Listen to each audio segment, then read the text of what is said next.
Hi everyone, this is Julie and this is our 9th Keeping in Touch video. As promised, I'm in a different location, so today I'm standing in the front corner of Studio 2. This is the room where we have this beautiful big table, and I know lots of people who come here get table envy. They go, oh my goodness, I wish I had a table like that. And I usually say, well, it's really easy to get one if you'd like one, because it's just made of 2 doors. So if you'd like a big table like this for yourself, you could grab some secondhand doors from maybe a demolition place, or go to Bunnings and grab yourself 2 doors. I think these cost $27 each, and put them together. You have this fabulous table. We've deliberately made it the height of a kitchen bench, so it's really lovely to stand at to work.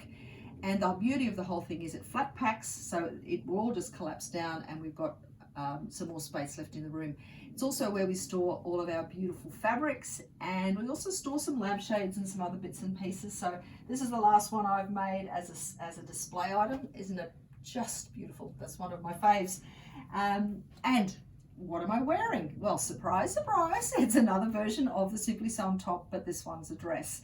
And this was made using offcuts of all my favorite fabrics. So I basically went, all the leftover fabrics, what have I got? I mean, because they were all fabrics I'd bought, they're pretty much all my favorite fabrics anyway, but all the pieces, I cut them into triangles, I pieced them all together. So I'll give you a little look at the back, just to show you what it looks like. And seriously, this was driven by me wanting to use up what I already had. It was about making do, and that's the agenda I use for a lot of things. It's the agenda that I used when I made this quilt. So you can see that this is just a giant selection of fabrics. This has been in a few of the videos. People have asked to see it sort of out flat. This is for our son and daughter-in-law, and basically my guiding principles were I had to use fabric I already had, and they had to be in the color scheme I knew that David and Mary would like.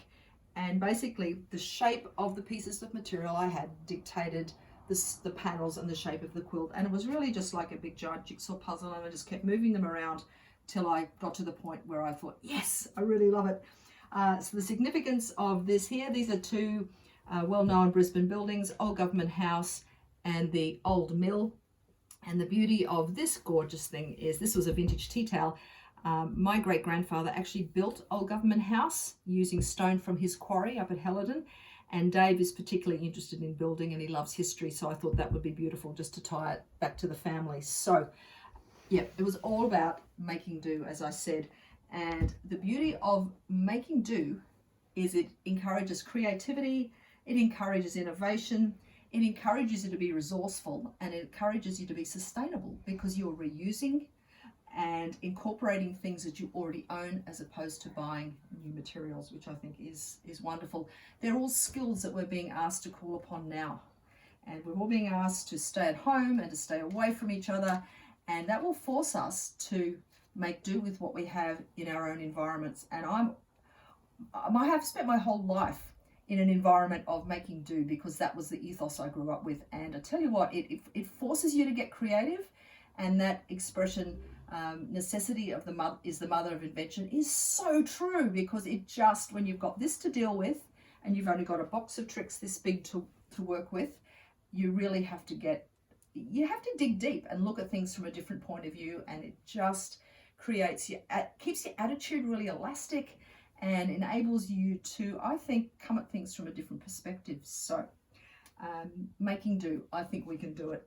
And the other thing I wanted to finish up with is to say the pattern is inching closer. Morris has been working on it today. That's the pattern for this dress that we keep talking about. And I am going to make another dress. And what's today? It's Saturday. Let's say by Monday's video, I will have made another dress. So I've already picked the fabric. This is it here. So what I'd like you to do, have a little look at the material, is suggest to me what would you like to see the dress look like? What design elements would you like included in the dress? So bearing in mind, it's just a basic block with darts. We're thinking long sleeves, 3/4 sleeves, full sleeves, a yoke through here.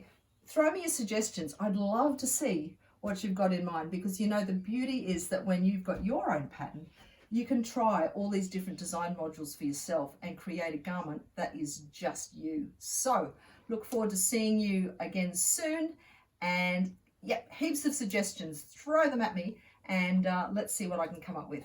Bye.